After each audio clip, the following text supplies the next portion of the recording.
ไปจากดวงใจไปประจำการ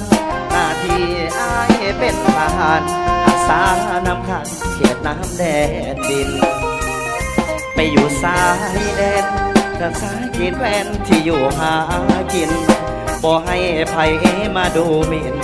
น้องอยู่พินอยู่บ้านให้รอดีใจที่ได้แฟนเป็นทหาร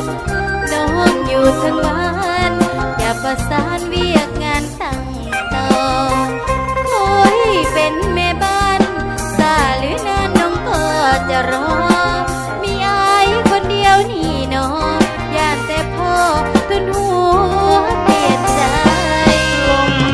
หนาวก่อนแดงหัวใจสะอื้น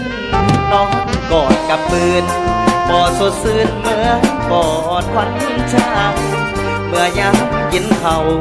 เกิดพ่อเจ้ายามจากมาไกลเห็นนกนั้นง้อยกิ่งไม้ห้องมาใส่เปียกเปื้อนเสี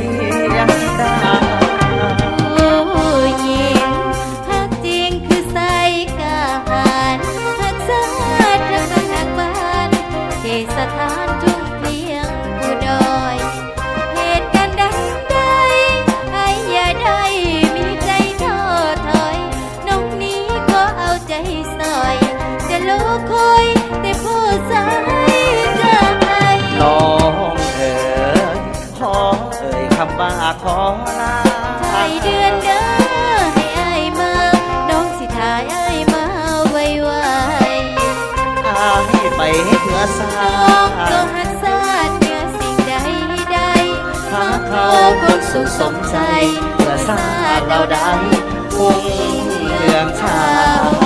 โบ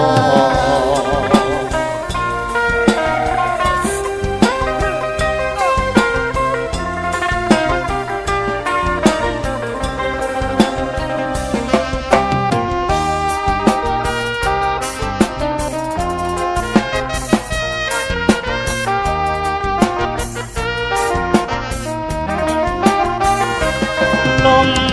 หนาวผ่อนแจงหัวใจสะอื้น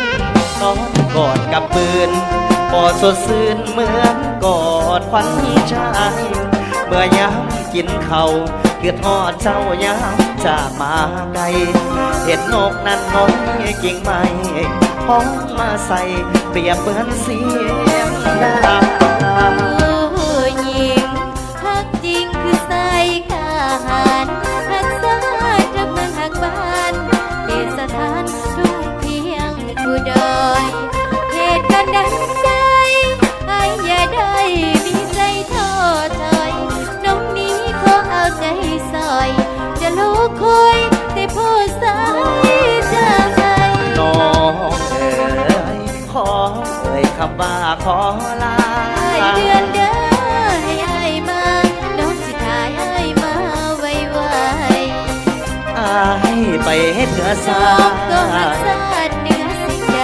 ใดหาเขาคงสุขสมใจ